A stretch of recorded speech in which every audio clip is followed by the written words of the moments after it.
Près d'une centaine de journalistes viennent de vivre l'expérience Bamako City Tour, deuxième édition qui bat son plein depuis le 1er juillet 2023. Cette initiative de l'Agence de promotion touristique du Mali, sous l'impulsion du ministère de l'Artisanat, de la Culture, de l'Industrie hôtelière et du Tourisme, vise à promouvoir le tourisme local en faisant découvrir au public les sites touristiques que regorge la ville de Bamako.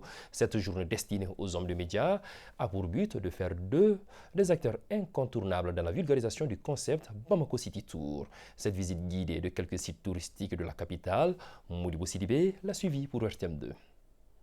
Faire de Bamako un site touristique par excellence, c'est l'objectif recherché par l'Agence de promotion touristique du Mali, Mali Tourisme, à travers l'initiative Bamako City Tour. Cette journée du samedi a été mise à profit par Mali Tourisme pour faire visiter quelques sites à la presse.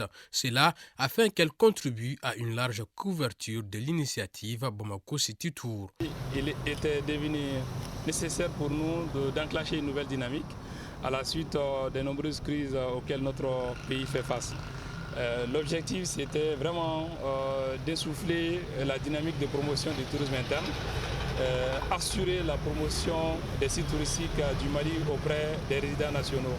Aujourd'hui, nous avons organisé un site tour spécial à l'intention des organes de la presse.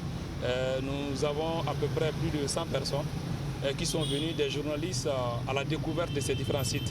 Pour cette deuxième édition, Mali Tourisme s'est focalisé sur quelques innovations pour attirer plus de visiteurs. En termes d'innovation, nous avons assisté à l'augmentation du nombre de parcours.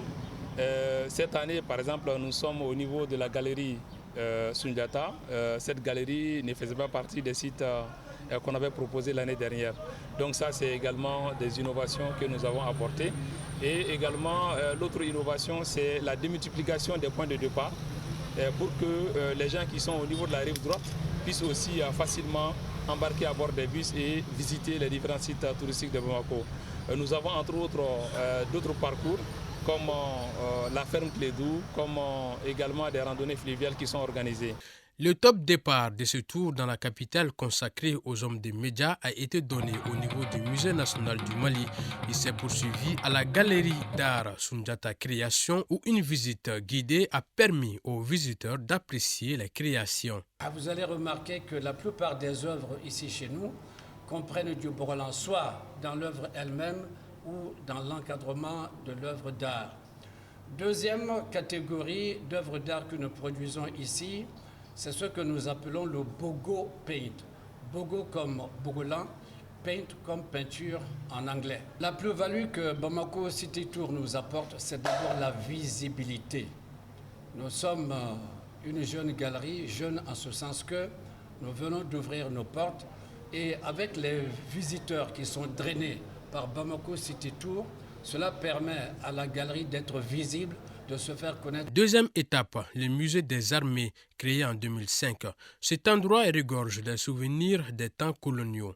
Enfin, Bamako City Tour spécial média a pris fin au niveau du musée national du Mali, lieu touristique incontournable de Bamako. Bamako City Tour, c'est chaque week-end pour 1000 francs par visiteur pour une trentaine de sites à découvrir.